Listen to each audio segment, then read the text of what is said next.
Hello दोस्तों, नमस्कार। आपका स्वागत है आपके अपने YouTube channel target entrance exam NET double T पर। दोस्तों, जैसा कि आपको पता है कि आपकी यूपी बीएड की काउंसलिंग प्रक्रिया स्टार्ट हो चुकी है।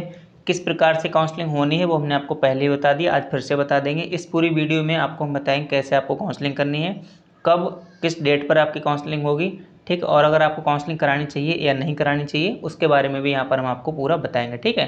तो इस वीडियो में संपूर्ण जानकारी देंगे। और नए जो कॉलेज हैं 2024 के कॉलेज, आप उनको कैसे चेक कर सकते हैं, कौन से कॉलेज फर्जी हैं कौन से कॉलेज फर्जी नहीं है। तो 2024 की जो लिस्ट है उसको कैसे चेक करना उसके बारे में पूरी जानकारी देंगे। तो कंप्लीट वीडियो रहेगी, पूरी वीडियो को देखना, आपको पूरी जानकारी यहाँ पर समझ में आएगी। अभी देखिए, काउंसलिंग स्टार्ट हो गई 13 अगस्त से, ठीक। यहाँ पर आपकी जो काउंसलिंग है वह आपका 3 चरणों में चलने वाली है, या फिर उसे फेज कह लो चाहे चरण कह लो, ठीक है।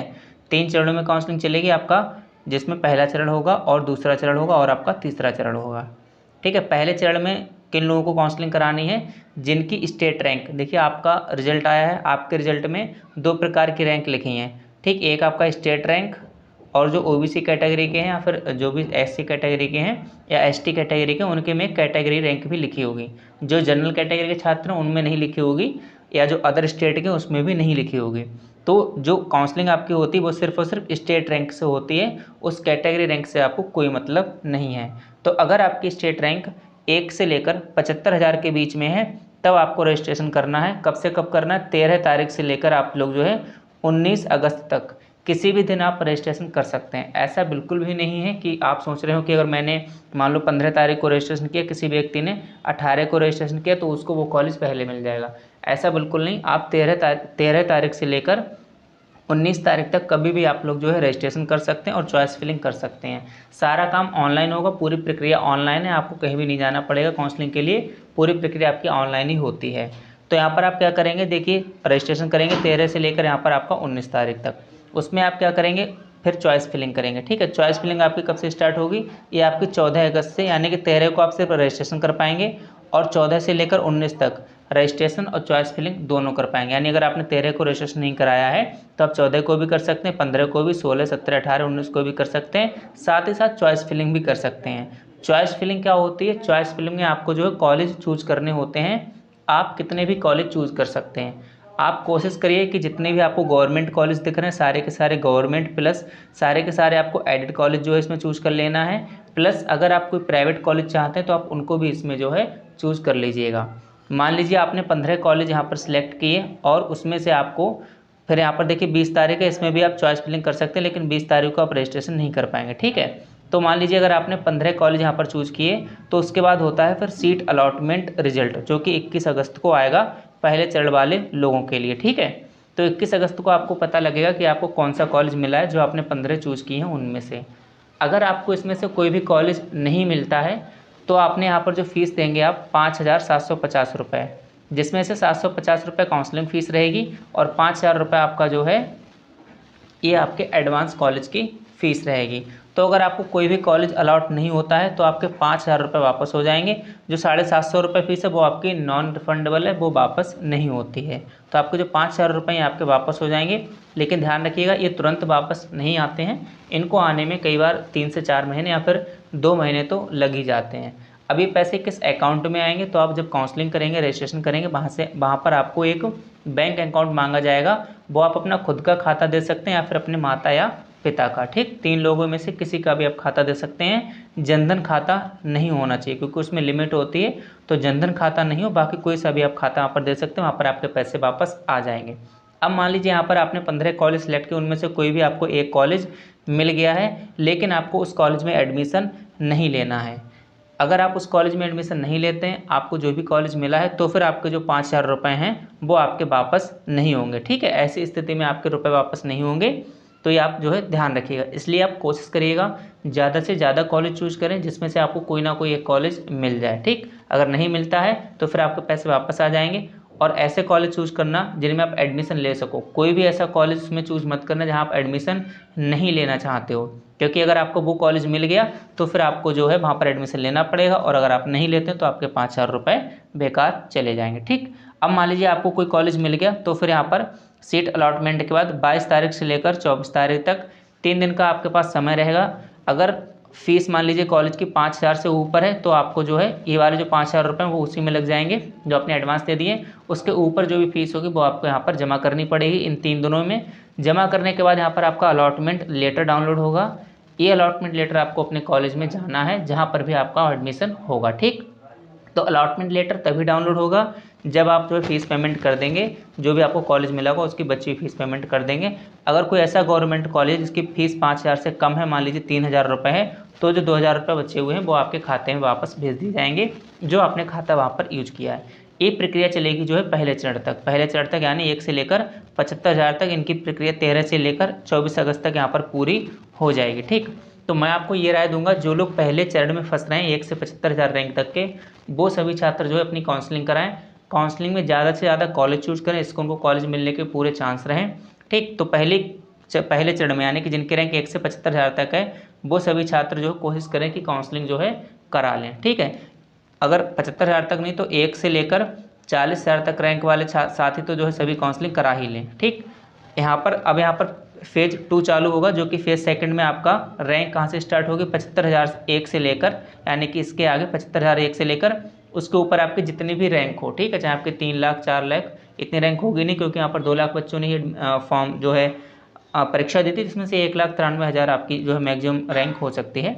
तो अगर आपकी 1 लाख है जितनी भी रैंक है, यानी कि 75,000 से लेकर ऊपर जितनी भी रैंक है वो सारे के सारे फेज़ 2 में यहाँ पर रजिस्ट्रेशन करेंगे। वो लोग कब से करेंगे 25 अगस्त को रजिस्ट्रेशन करेंगे, ठीक है। अगर 25 को नहीं कर सकते तो 26 से लेकर 31 तक आप कभी भी कर सकते हैं। फिर वही प्रक्रिया की चॉइस फिलिंग होगी, सीट अलॉटमेंट होगा और वो सारी चीज़ें लगातार उसी प्रकार से चलेंगी। लेकिन यहाँ पर मैं आपको राय देना चाहूँगा, देखिए जो गवर्नमेंट कॉलेज होते हैं और जो प्राइवेट कॉलेज होते हैं वो सारे के सारे फेज़ 1 में जो है भर जाते हैं, सॉरी प्राइवेट नहीं एडेड, ठीक है। अर्ध सरकारी यानी जो गवर्नमेंट कॉलेज हैं और जो एडेड कॉलेज हैं वो सारे के सारे पहले फेज़ में ही भर जाते हैं। आपको फेज़ सेकंड में सिर्फ और सिर्फ प्राइवेट कॉलेज ही मिलेंगे। और इस टाइम ये स्थिति है कि अगर आप प्राइवेट कॉलेज में डायरेक्ट जाकर वहाँ पर एडमिशन लेंगे, डायरेक्ट एडमिशन लेंगे तो आपका कम फीस में एडमिशन हो जाएगा। यानी कि वैसे जो फीस है आपका 51,250 पहले साल की फ़ीस है और 30,000 रुपये दूसरे साल की फ़ीस है, यानी कि लगभग 80,000 रुपये फ़ीस है।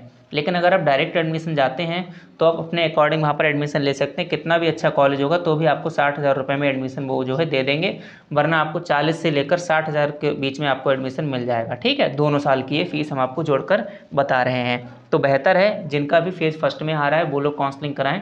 इसके आगे आप लोग काउंसलिंग ना कराएं तो ज़्यादा बढ़िया रहेगा, आप डायरेक्ट एडमिशन में जाएँ। क्योंकि अगर आप काउंसलिंग कराते हैं तो काउंसलिंग के दौरान जो यहाँ पर फ़ीस पेमेंट होती है वो सारी की सारी ऑनलाइन ही फ़ीस पेमेंट करनी होती है, कॉलेज में कोई फ़ीस जमा नहीं होती है। तो अगर आप काउंसलिंग कराएंगे तो आपको ऑनलाइन फ़ीस यानी 51,250 पूरी फ़ीस जो है जमा यहाँ पर करनी पड़ेगी। यहाँ पर कुछ कॉलेज आपसे ये बोल सकते हैं कि आप काउंसलिंग करा लीजिए, 51,250 रुपये जमा कर दो और सेकेंड ईयर में हम आपसे कोई फ़ीस नहीं लेंगे। तो ठीक बात है, अगर इस बात पर वो लोग राजी हैं तो आप ऐसा कर सकते हैं, काउंसलिंग करा लीजिए। सेकेंड ईयर में अगर आपसे कोई फ़ीस नहीं लेंगे तो ठीक है, ठीक। तो ये आपके ऊपर निर्णय है, आप जैसा चाहें वैसा कर सकते हैं। दोनों फेज कंप्लीट होने के बाद आपकी पूल काउंसलिंग होगी। पूल काउंसलिंग तो किसी को कराना ही नहीं है, ठीक है। पूल काउंसलिंग किसी को कराना नहीं, जिसको हम राउंड 2 कहेंगे। पूल काउंसलिंग आपकी स्टार्ट होगी 11 सितंबर से लेकर जो कि चलेगी आपकी 19 सितंबर तक। पूल काउंसलिंग आपको नहीं करानी, हम आपको मना कर रहे हैं। क्यों नहीं करानी है? क्योंकि पूल काउंसलिंग में जब हम रजिस्ट्रेशन करेंगे और चॉइस फिलिंग करेंगे तो उसी दौरान हमारे 51,250 रुपये और प्लस 750 रुपये काउंसलिंग फ़ीस जो है पूरी की पूरी एक बार में ही जमा होती है। जहां पहले फेज़ और दूसरे फेज़ में आपका 5,750 रुपये जमा करने पड़ते थे, यहाँ पर आपको पूरे रुपये फंसाने होंगे 51,250। अगर कॉलेज मिल गया तब ठीक है, आप उस कॉलेज में एडमिशन ले लेंगे।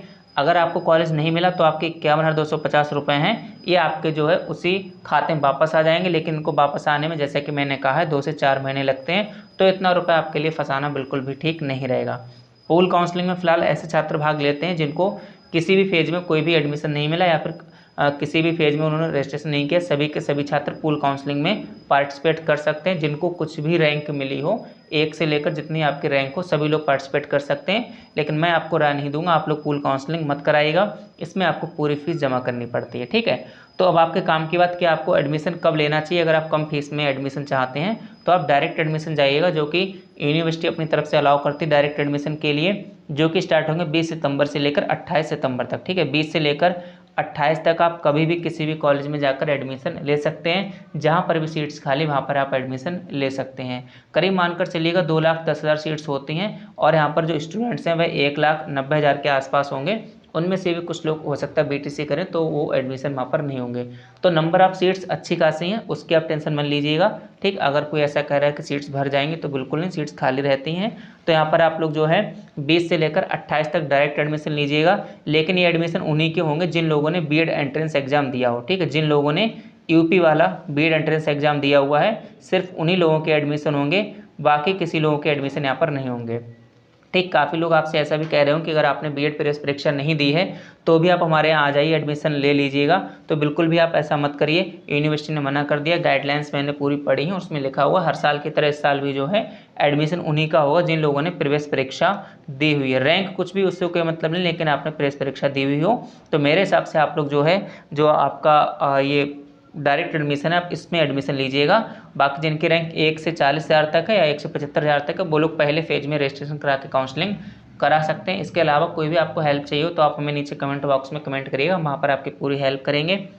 आप कैसे 2024 के नए कॉलेज को देख सकते हैं या फिर जो भी आपको कॉलेज आप बता रहे हैं वो कॉलेज सही है या नहीं है, तो उसके लिए इन्होंने अपना पोर्टल लॉन्च किया। उस पोर्टल पे आप जाकर सीधे चेक कर सकते हैं। उसके लिए एक सेपरेट वीडियो हम बना दे रहे हैं, 2 मिनट की वीडियो होगी, आपको कमेंट बॉक्स में उसका लिंक दे रहे हैं। आप लोग इस वीडियो पर जाकर उस वीडियो को देख लीजिएगा। काफ़ी वीडियो लंबी हो चुकी है, इसमें इतनी ही जानकारी रखते हैं। बाकी कोई जानकारी चाहिए हो तो आप हमें कमेंट बॉक्स में कमेंट कर सकते हैं। इसी के साथ आप सभी साथियों का बहुत बहुत धन्यवाद।